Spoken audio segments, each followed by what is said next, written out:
अविनाशि तु तद्विद्धि येन सर्वमिदं ततं विनाशमव्ययस्यास्य न कश्चित् कर्तुमर्हति. Lord Krishna is preaching Arjuna in battleground. He said, there are two principles in this universe. One is the Supreme Being, Paramatma, and the another one is Jivatma. The Supreme Being, along with the Prakriti or nature, created this entire universe. Nobody can bring any type of destruction to Paramapurusha, the Supreme Being, and Prakriti, the nature.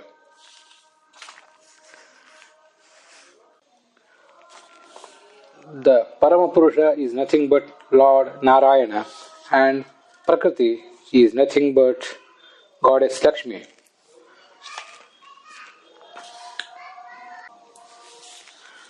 Among these two, the first one, Paramapurusha, is described in this shloka, Avinashitu Tadvidhi.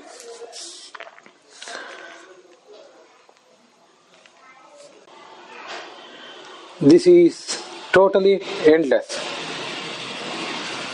by which the entire universe is pervaded. Nobody can destroy this because it is free from any diminution naturally. The Prakriti nature is preceded by Goddess Lakshmi, and she too has some type of janana, birth, and some type of destruction and nasha. Under the guidance of Lord Narayana, Goddess Lakshmi wants to create this entire universe, and when she wishes to create this entire universe, that wish to create this universe is itself a type of birth, janana.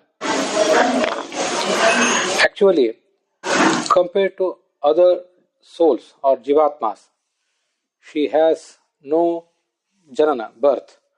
The other souls, including the four-headed Brahma and other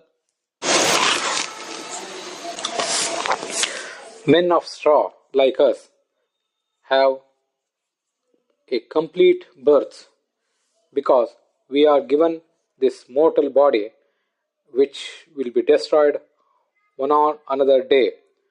But Goddess Lakshmi is not given any physical body by Lord Narayana, but a wish to create this entire universe is given to her by Lord Narayana, and that wish or Sisrukshutva is itself a type of janana, birth to her. And when at the time of pralaya, the total destruction, she stops the procedure of this creation. That wish of her to create this universe gets prevented. So, compared to Lord Narayana, Goddess Lakshmi is imperfect, and so is given a wish to create this universe whenever he himself wants it. So, her imperfection itself is a type of destruction to her, though she does not have any destruction to her body. But Lord Narayana is a complete man and has no type of destruction at all. Antavanta ime dehaha nityasyoktah sharirinaha anashino prameyasya tasmad yudhyasva bharata. These bodies of the souls are have an end. The soul is eternal and endless, but not the bodies. So all these souls, including Lakshmi, Chaturmukha Brahma, and other souls, are the reflections, Pratibimbas, of Lord Narayana, who is completely Anashi, indestructible, and Aprameya, who cannot be known by anyone in this universe completely. So, O Arjuna, consider this thing and engage yourself in this battle. Consider all these souls who are there in your army and the army of Kauravas as the reflections of the Almighty. This shloka can be interpreted in another way also. All the souls, including Lakshmi, are not only the reflections, Pratibimbas, but the idols, Vigrahas of Almighty, as it is said in other Shastras. Pratimavad Dhare Rupam Tiriyang Narasuraadayaha. The animals, birds, heavens, demons, and all other beings are the idols of Lord Narayana. Shilavat Pratimaivesha Vishnor Loka Chaturdashi. Not only the living beings, but the entire universe, including the non living things, are the idols of Lord Narayana. Loka Chaturdashi, all the 14 lokas are the idols of Lord Vishnu.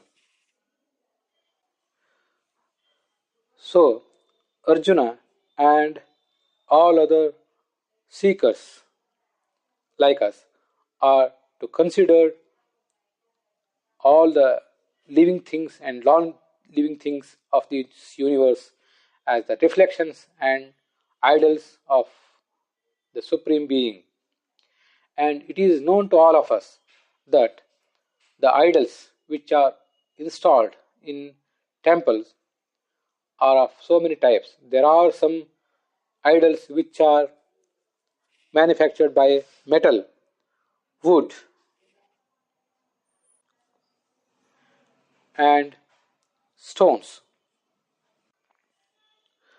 In temple, these idols are bathed with water, milk, and other things. They are decorated with flowers and other ornaments. But we can also see some other type of idols which cannot be bathed in with water and milk. Those idols are made of mud and paintings. So the idols which are made of mud and the paintings or drawings where a picture of gods and goddesses are not rinsed in water, they are not bathed, but they are just worshipped from a distance. So, all these idols, vigrahas, are worshipped in different ways. It can also be observed that the living things, such as cows and knowledgeable men, are considered as the idols of Lord Narayana. Not only cows, but the other animals, such as pigs, dogs, and some other people who are not knowledgeable but are laymen and sometimes are wretched people also. But all these living things are considered as the idols of Lord Narayana. And all these living things are worshipped differently. A wife is an idol to her husband, and so is the husband to his wife.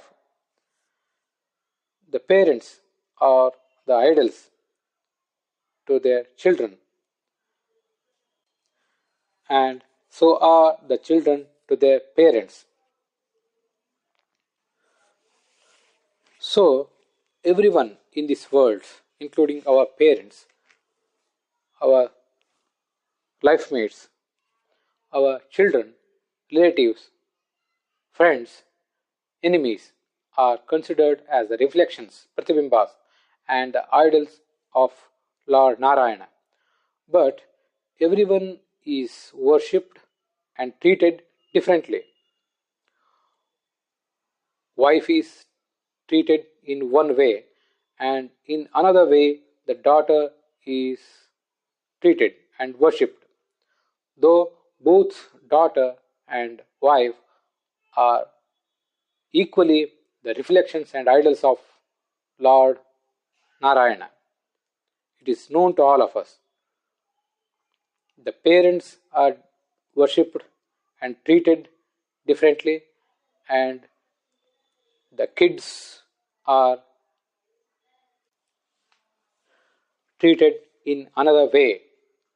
So, though everything and everyone is fundamentally a reflection and idol of Lord Narayana, everything has its own way of being worshipped and treated. So, our enemies and the enemies of Arjuna are also considered as the reflections and the idols of the Supreme Being. To treat, to worship these enemies is to, is to check them or kill them. When an enemy is in support of adharma, non righteousness, those enemies are naturally supposed to be checked or killed by a righteous man. That is the worship of Lord Narayana, who is there equally in those enemies also. It is said about Sanatana Dharma or Hindu Dharma that this Dharma supports idolatry. Here it is to be observed that we, the followers of Sanatana Dharma, do not worship idols as gods, but we worship the Supreme Being which is there in those idols. So, Vigraha Puja, idolatry, does not essentially suggest worshipping the idols as gods, but on the contrary, worshipping the Supreme Being which pervades this entire universe is there in those idols, living things and non-living things, enemies and friends. So worshipping that supreme being equally in living things and non-living things is Vigraha Puja, idolatry. So worshipping the supreme being in our well-wishers is different, and worshipping the same supreme being in our enemies is performed in another way. So if the enemy is checked and if needed is killed, that itself is a puja, worship of the supreme being. So consider this battle as a puja, worship of the supreme being, and continue it, says Krishna to Arjuna.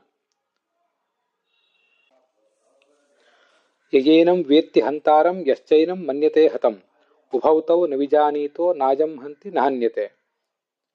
He who thinks this soul as killer and he who thinks this soul as a killed are both ignorant. The soul neither kills nor is killed by anybody. न जायते म्रियते वा कदाचित् नायं भूत्वा न भविता वा न भूयः. The finite soul or Jivatma is never born, nor does it die at any point of time. He was there previously, he is there now, and he will be there in future. Fundamentally, this Jivatma or the finite soul is the Pratibimba, reflection of God, who is birthless, deathless, and modificationless. But this Jivatma, the finite soul, transmigrates from one body to another. He is not killed when the body is killed. Veda vinashinam nityam yajena majamavyayam katham sa purushah partha kanghatayati hantikam. This Jivatma or the finite soul is indestructible, birthless, and modificationless. So, the one who knows this very nature of Jivatma cannot get anybody killed and cannot kill himself, anybody, by any means. That knowledgeable man knows it perfectly that it is the God Himself who gets killed all the beings and kills all the beings. The souls are dependent and only the Supreme Being is independent. The independent Supreme Being can do anything but not the dependent things such as souls. Let's see what Krishna says next in our coming episode.